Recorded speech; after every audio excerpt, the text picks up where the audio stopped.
Dans les rues sombres de Lyon, sous une pluie battante, à minuit passé, la colonelle Marie Dubois, une officière d'élite d'origine africaine, traverse la ville dans son véhicule militaire noir, discret mais marqué des insignes officiels.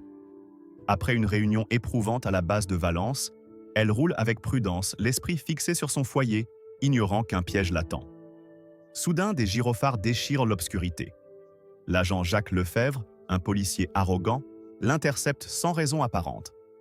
Son regard méprisant scrute Marie à travers la vitre teintée et un rictus moqueur trahit son mépris. « Descendez tout de suite !» aboie-t-il, sa voix chargée de préjugés raciaux, insinuant qu'une femme noire au volant d'un tel véhicule est forcément suspecte.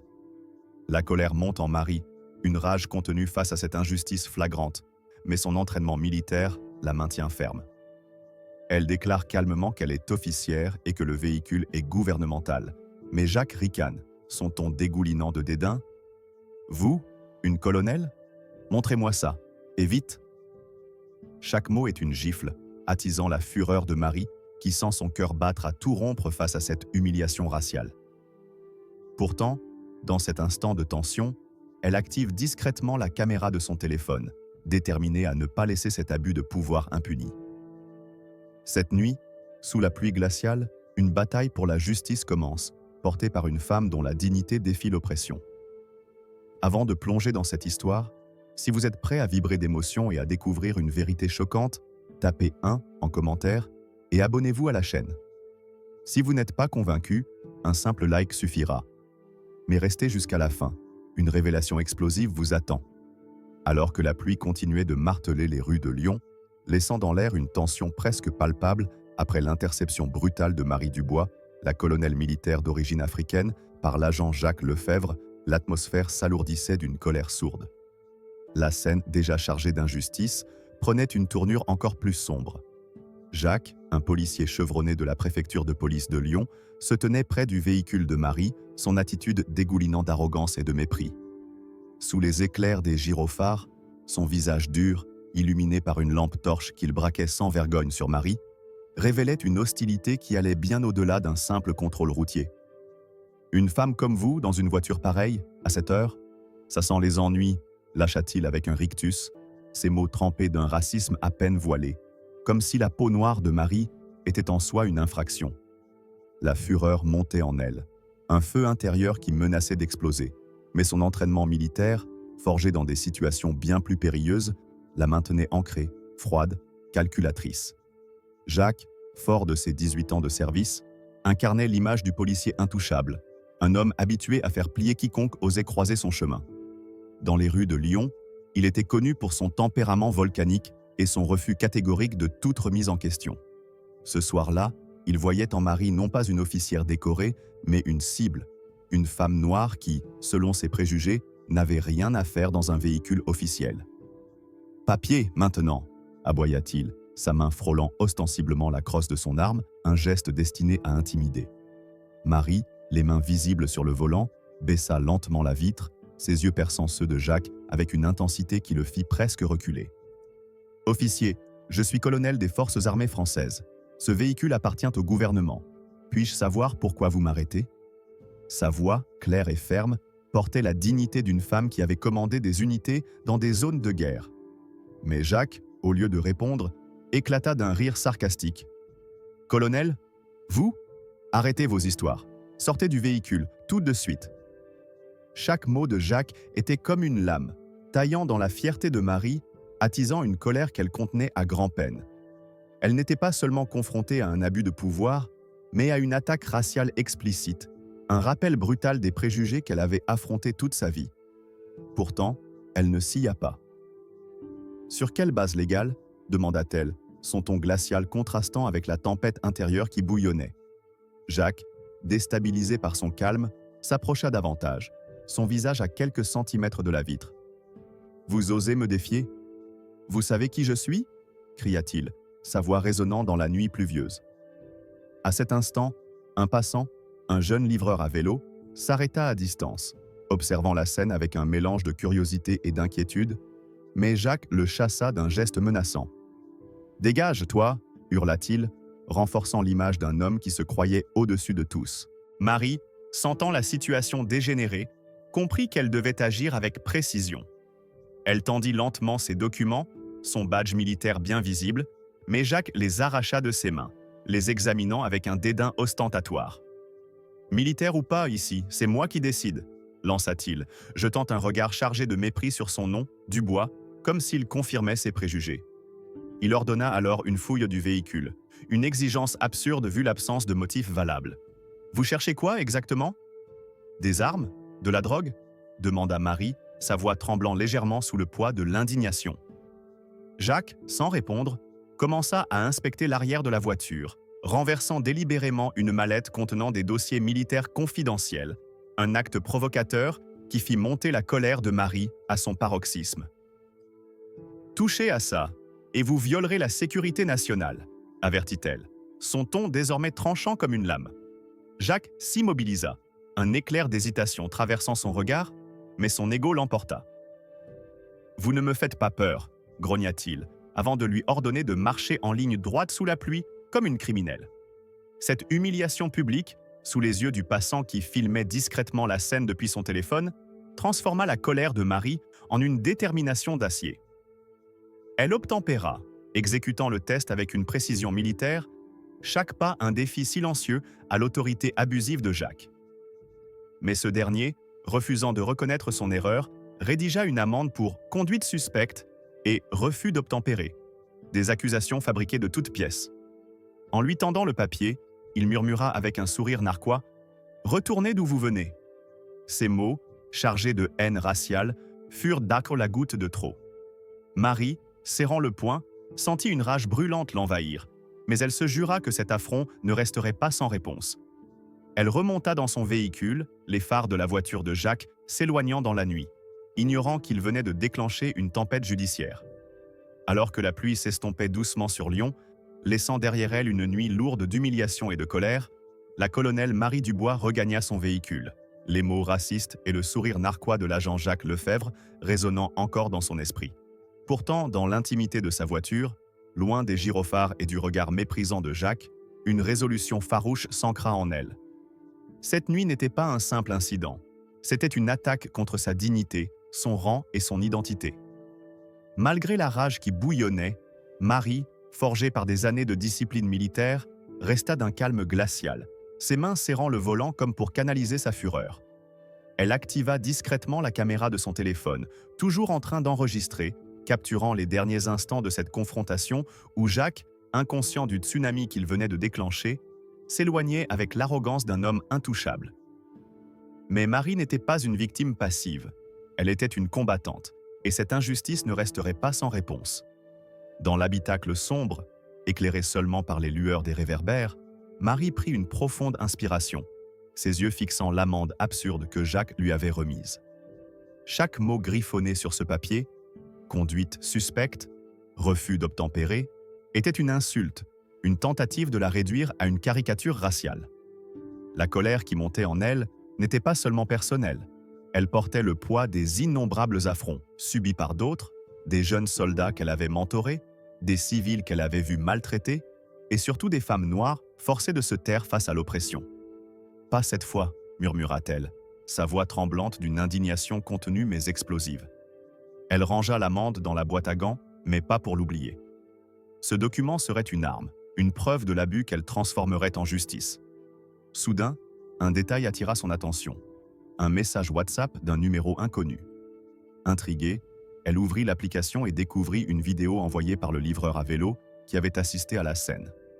Ce jeune homme, un étudiant nommé Karim, avait filmé l'interaction depuis l'autre côté de la rue, capturant non seulement l'agressivité de Jacques, mais aussi ses remarques racistes, claires comme du cristal sous l'éclairage cru des lampadaires. « Madame, je ne pouvais pas rester sans rien faire », écrivait Karim. « Vous méritez justice. » Ce geste inattendu, cet acte de solidarité d'un inconnu, raviva la flamme de la détermination de Marie.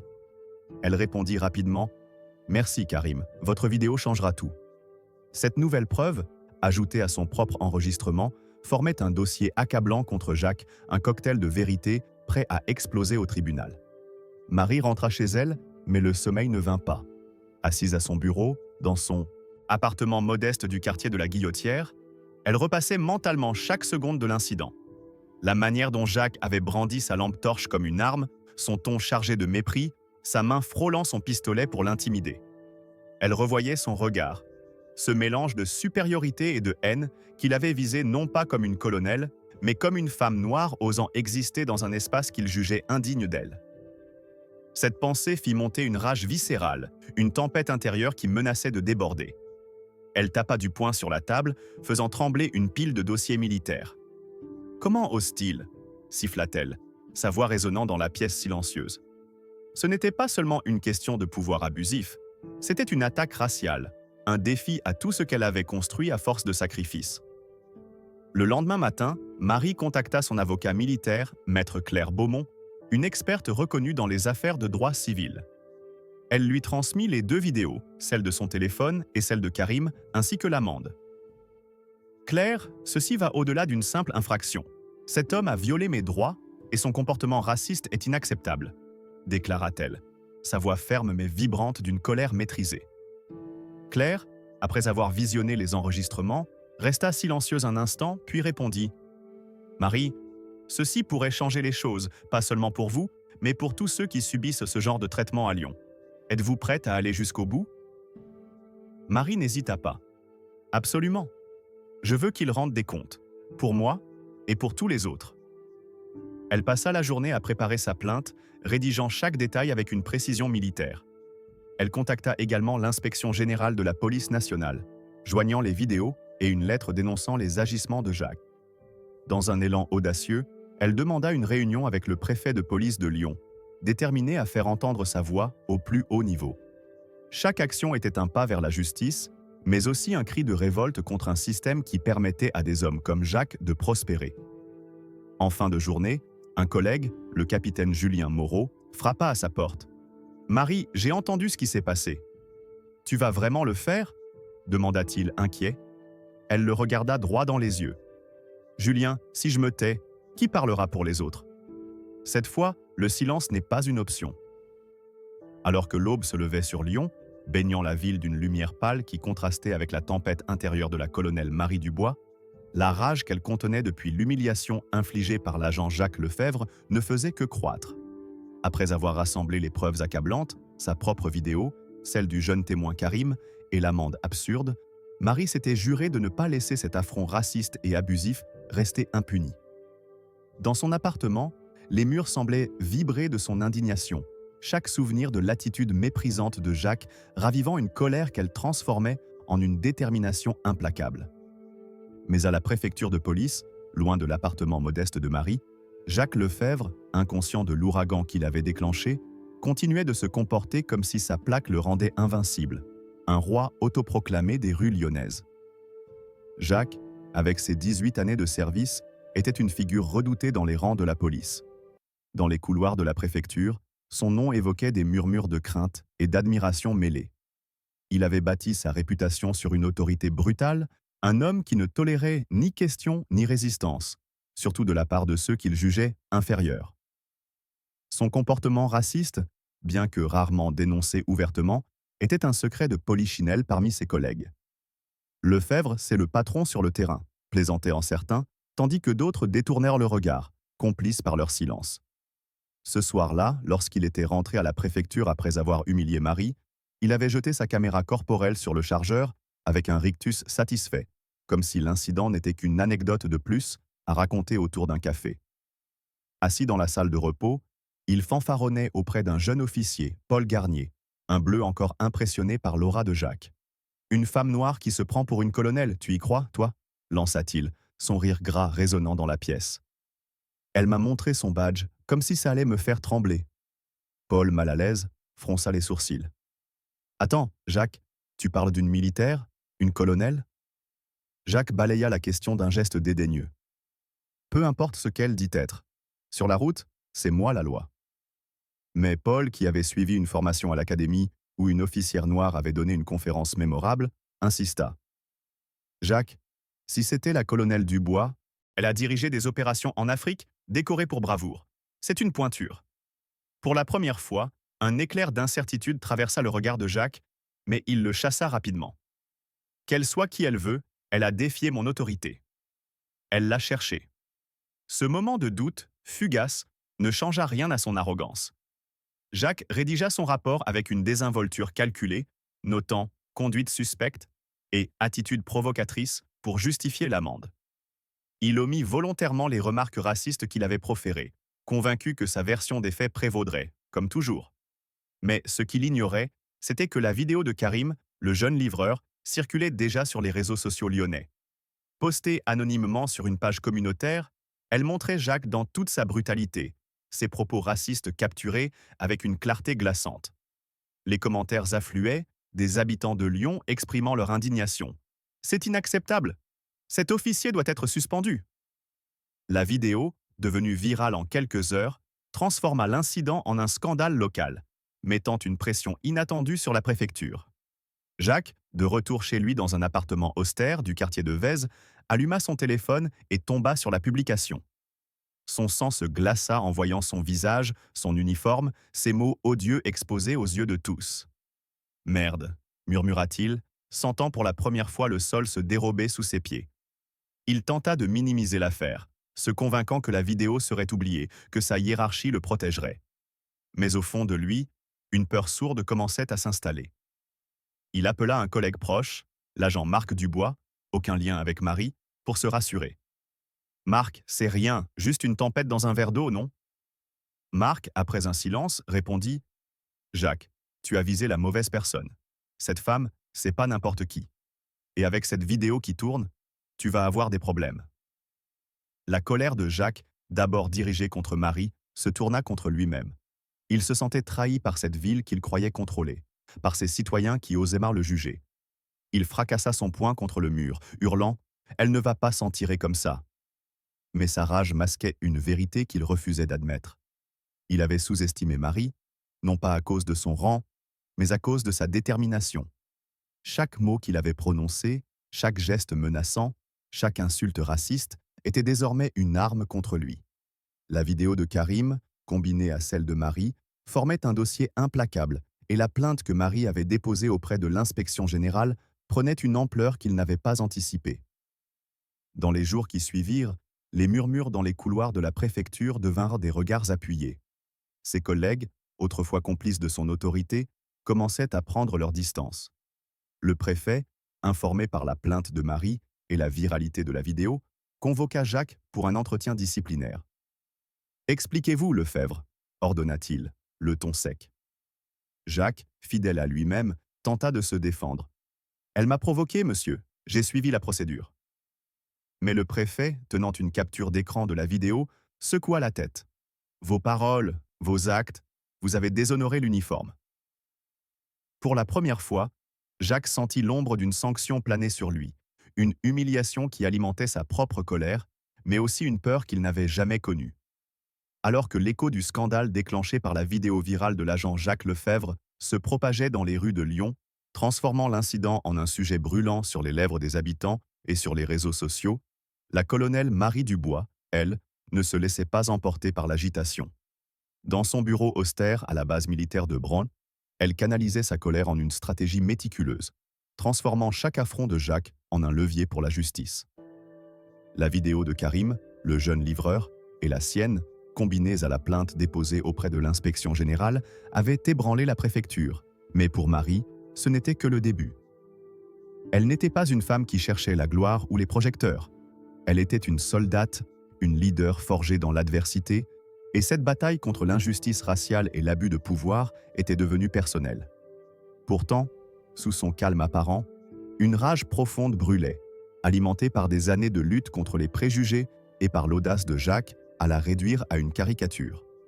Assise à son bureau, entourée de dossiers militaires et d'une tasse de café refroidie, Marie fixait l'écran de son ordinateur où la vidéo de l'incident tournait en boucle. Chaque mot raciste de Jacques, chaque geste menaçant, chaque rictus de mépris ravivait une fureur qu'elle contenait à peine. Elle tapa du poing sur la table, le bruit résonnant dans la pièce silencieuse. « Comment a-t-il osé » murmura-t-elle, sa voix tremblante d'une indignation qui semblait faire vibrer l'air. Ce n'était pas seulement l'humiliation de cette nuit pluvieuse, c'était le poids de toutes les fois où elle avait dû ravaler sa colère face à des regards suspicieux, des murmures dans son dos, des portes fermées à cause de sa couleur de peau. Mais cette fois, elle ne se tairait pas. Elle pensait aux jeunes recrues qu'elle formait, aux civils qu'elle avait protégés, aux femmes noires qui, comme elle, avaient été forcées de baisser la tête pour éviter les ennuis. Plus jamais, jura-t-elle, ses yeux brillants d'une détermination farouche. Dans un élan de défi, Marie décida d'aller plus loin que la simple plainte.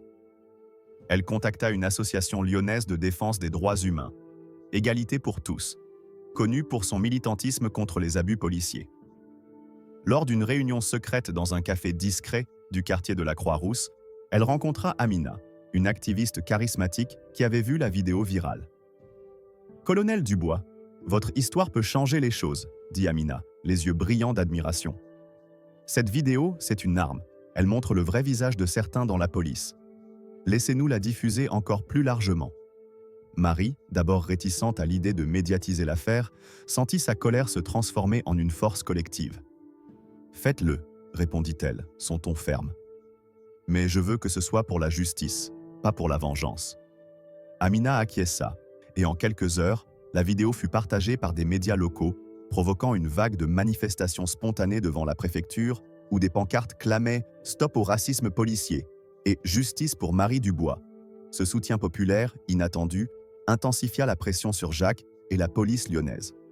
Mais Marie ne s'arrêta pas là. Elle rédigea une lettre ouverte, publiée dans Le Progrès, le quotidien régional, adressée au ministre de l'Intérieur. Dans un style direct et percutant, elle dénonçait non seulement l'incident, mais aussi le racisme systémique qu'elle avait observé dans certaines institutions. « Je suis une colonelle des forces armées françaises, décorée pour mon service, mais pour cet officier, je n'étais qu'une femme noire à intimider, » écrivait-elle. Chaque mot était un coup de poing, une déclaration de guerre contre l'injustice. La lettre, relayée par les réseaux sociaux, devint virale, attirant l'attention de figures politiques nationales et même d'organisations internationales comme Amnesty International. À la base militaire, ses collègues commencèrent à la regarder différemment. Certains, comme le capitaine Julien Moreau, lui apportèrent un soutien discret mais ferme. « Marie, tu secoues les choses », lui dit-il un matin, un sourire admiratif aux lèvres. « Mais fais attention, ils vont essayer de te salir. » Marie hocha la tête, consciente des risques. Elle savait que sa démarche attirait autant d'ennemis que d'alliés. En effet, des rumeurs malveillantes commencèrent à circuler dans certains cercles policiers, insinuant qu'elle avait provoqué Jacques pour se faire remarquer. Ces attaques, loin de la décourager, ne firent qu'attiser sa colère. « Ils veulent me faire taire ?» murmura-t-elle en serrant les poings. « Ils vont voir de quoi je suis capable. » Elle renforça son dossier juridique avec l'aide de maître Claire Beaumont, qui découvrit que Jacques avait déjà été signalé pour des comportements similaires, mais jamais sanctionné. Cette révélation ajouta une couche d'indignation. Comment un homme avec un tel passif pouvait-il continuer à porter l'uniforme? Marie demanda une audience avec le Défenseur des droits, une institution française emblématique, pour porter l'affaire à un niveau national. Elle prépara chaque détail avec une précision militaire, anticipant les contre-attaques de la défense de Jacques. « Il pense que sa plaque le protège », dit-elle à Claire, les yeux brillants de défi. « Mais je vais lui montrer que la justice est plus forte. » Tard dans la nuit, seule dans son bureau, Marie reçut un appel anonyme. Une voix étouffée, tremblante, murmura « Colonel Dubois, laissez tomber. Vous ne savez pas à qui vous vous attaquez. » La menace, au lieu de l'effrayer, fit monter une rage incandescente. Elle raccrocha sans répondre, son cœur battant à tout rompre. Cet appel, loin de l'intimider, renforça sa détermination. Elle griffonna une note dans son carnet. « Ils ont peur. C'est bon signe. » Chaque obstacle, chaque insulte, chaque menace ne faisait que solidifier sa résolve. Marie Dubois n'était pas seulement en guerre contre Jacques Lefebvre, elle combattait un système qui permettait à de tels abus de prospérer, et elle était prête à tout pour le faire tomber. Alors que la colère de la colonelle Marie Dubois se transformait en une force inébranlable, portée par la vidéo virale, la lettre ouverte dans Le Progrès et la menace anonyme qui n'avaient fait que renforcer sa détermination, l'affaire prenait une ampleur nationale, secouant les fondations de la préfecture de police de Lyon. Les rues de la ville vibraient d'une tension palpable, avec des manifestations croissantes réclamant justice pour Marie et dénonçant le racisme policier. Mais dans la salle d'audience du palais de justice de Lyon, loin des pancartes et des cris, une autre bataille se préparait, une confrontation où la vérité affronterait l'arrogance. Ce jour-là, Marie, vêtue de son uniforme militaire impeccable, ses médailles scintillant sous les néons, entra dans le tribunal avec une dignité qui imposait le silence. La rage qui bouillonnait en elle était contenue, mais ses yeux brûlaient d'une fureur contrôlée, prête à éclater face à l'agent Jacques Lefebvre, dont l'attitude méprisante avait déclenché cette tempête. Le tribunal, un bâtiment majestueux au cœur de Lyon, était rempli d'une foule inhabituelle. Des officiers militaires en uniforme, des militants de Égalité pour tous, des journalistes locaux et même des citoyens anonymes, attirés par le scandale qui avait enflammé les réseaux sociaux. Jacques, assis à la table de la défense, tentait de maintenir une façade impassible, mais ses mains crispées trahissaient une nervosité croissante. Son avocat, maître Philippe Rouvier, un homme connu pour défendre les officiers de police dans des affaires controversées, chuchotait à son oreille, mais Jacques semblait ailleurs, hanté par la vidéo virale qui tournait désormais sur les chaînes nationales comme France 24. Marie, de son côté, s'installa avec maître Claire Beaumont, son regard fixé sur le juge, un magistrat respecté, Madame Hélène Moreau. Chaque pas de Marie vers le banc des plaignants était un défi, un cri silencieux contre l'injustice qu'elle avait subie. Lorsque le procès commença, Claire Beaumont présenta les preuves avec une précision chirurgicale. Les deux vidéos, celle de Marie et celle de Karim, furent projetées sur un grand écran. Les images crues montraient Jacques, sa lampe torche braquée sur le visage de Marie, son ton agressif, ses propos racistes. « Retournez d'où vous venez !» Un murmure indigné traversa la salle et même le juge fronça les sourcils, visiblement troublé.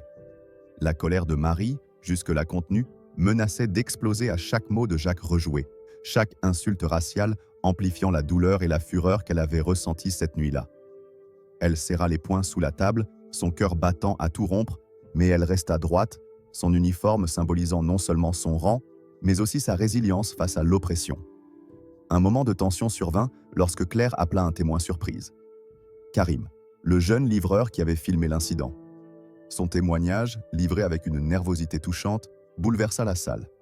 « J'ai vu cet officier humilier la colonelle, la traiter comme une criminelle à cause de sa couleur de peau, déclara-t-il, sa voix tremblante mais ferme.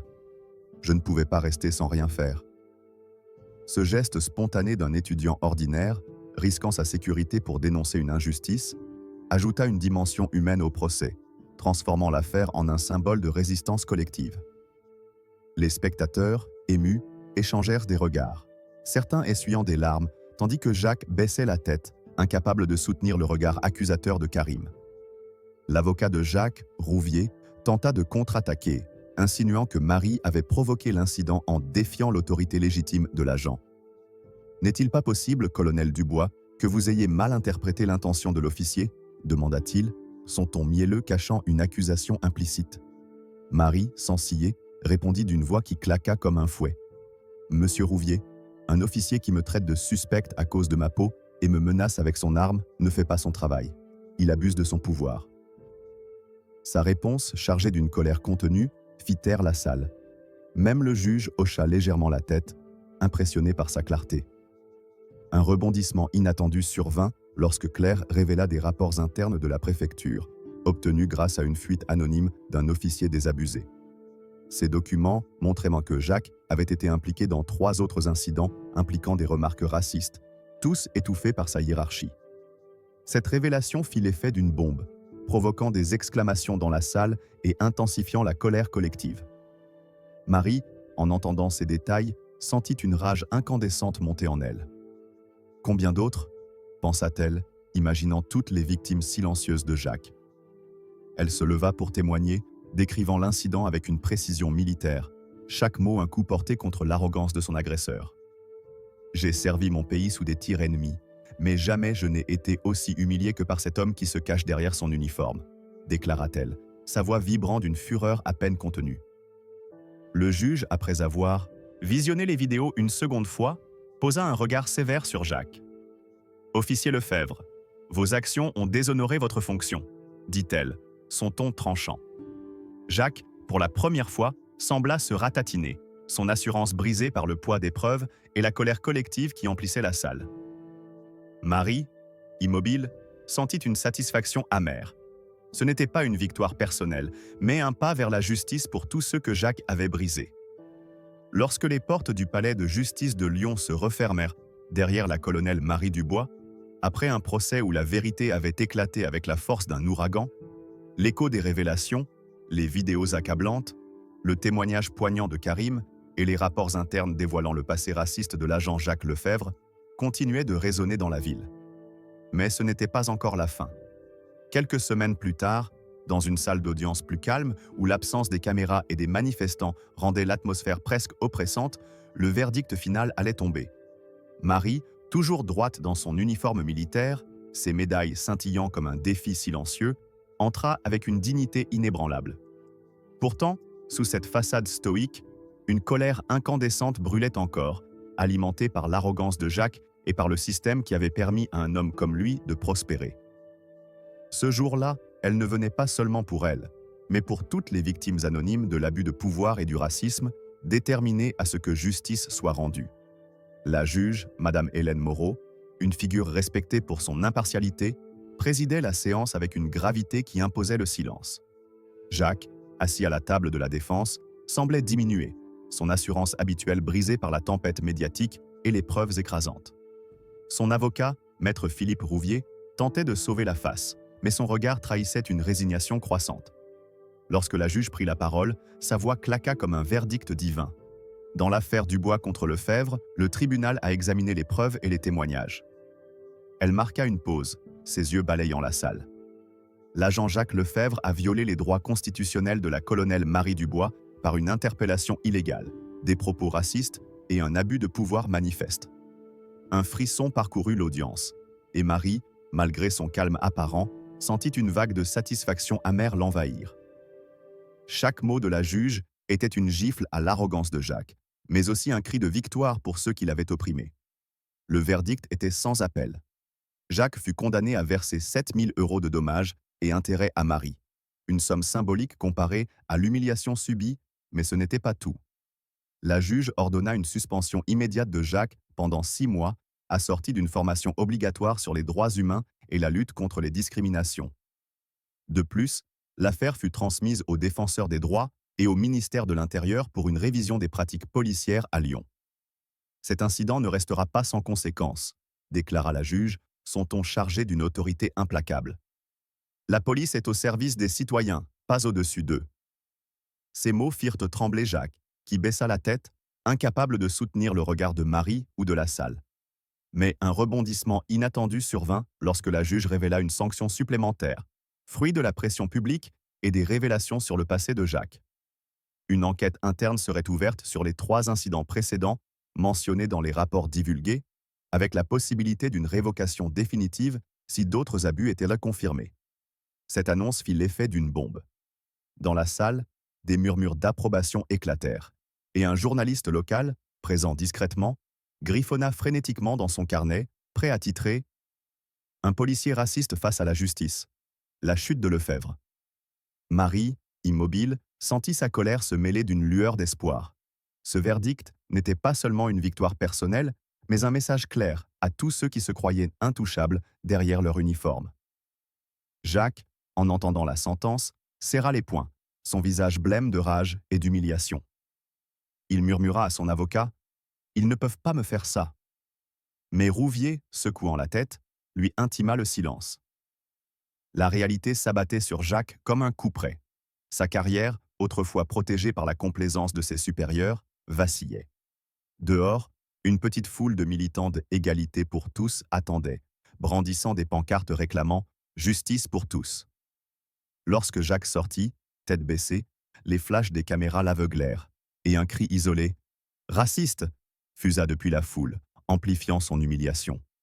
Marie, elle, resta à l'intérieur, refusant de s'abaisser à triompher publiquement. Elle échangea un regard avec Amina, l'activiste, qui lui serra la main. « Vous avez ouvert une brèche, colonel », murmura-t-elle. Marie hocha la tête, mais sa colère ne s'éteignait pas. « Ce n'est qu'un début », répondit-elle, sa voix vibrante d'une détermination farouche. Un dernier détail intensifia l'émotion du moment. Une lettre anonyme, remise à Marie par un huissier juste après le verdict, signé un officier repentant. Elle révélait que plusieurs collègues de Jacques, écœurés par ses agissements, avaient secrètement soutenu la fuite des rapports internes. Vous nous avez donné du courage, écrivait l'auteur. Ce message, inattendu, fit monter une larme dans les yeux de Marie, non pas de tristesse, mais d'une colère transformée en force. Elle savait que ce combat, bien que remporté, n'était qu'une étape dans une lutte plus vaste contre le racisme et l'abus de pouvoir. Quelques mois après le verdict retentissant qui avait ébranlé la préfecture de police de Lyon, condamnant l'agent Jacques Lefebvre pour ses actes racistes et son abus de pouvoir, la colonelle Marie Dubois se tenait devant une salle comble de jeunes recrues à la base militaire de Bron. Loin des projecteurs du tribunal, dans l'enceinte austère de l'amphithéâtre militaire, elle n'était plus seulement une plaignante victorieuse, mais une leader déterminée à transformer sa colère en une leçon durable. La rage qu'il avait portée face à l'injustice de Jacques brûlait encore, mais elle l'avait forgée en un message d'une puissance implacable. Debout, en uniforme, son regard perçant balayant les visages attentifs des soldats, elle incarnait une autorité qui transcendait son rang, une force née de l'indignation et de la résilience. Combien d'entre vous pensent qu'un uniforme impose le respect? Lança-t-elle, sa voix résonnant avec une intensité qui fit frissonner l'assemblée.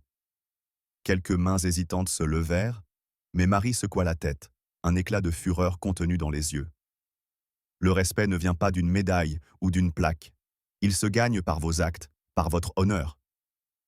Elle marqua une pause, laissant ses mots s'ancrer. Puis, avec une passion vibrante, elle raconta son calvaire. L'interpellation humiliante, les insultes racistes, la menace d'une arme.